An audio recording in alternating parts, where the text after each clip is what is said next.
قبلہ مفتی احمد الہی سیاسی صاحب، قبلہ پیر سید عبدالمجید شاہ صاحب اور میرے نہایت ہی محترم بزرگوں، دوستوں، ساتھیوں، نہایت ادب، خلوص اور تہ دل سے السلام علیکم ورحمۃ اللہ وعلیکم السلام۔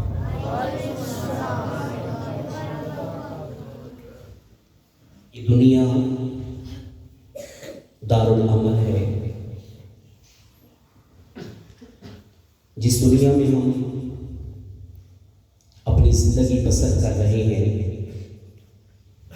ہر گزرتا دن، ہر گزرتا لمحہ، ہر گزرتی ساتھ دھیرے دھیرے ہمیں اپنی اخروی، حقیقی اور نہ ختم ہونے والی زندگی کی طرف لے کر جا رہی ہے، اور اس درمیان موت کا پردہ ہے جس طرف ہم دھیرے دھیرے جا رہے ہیں۔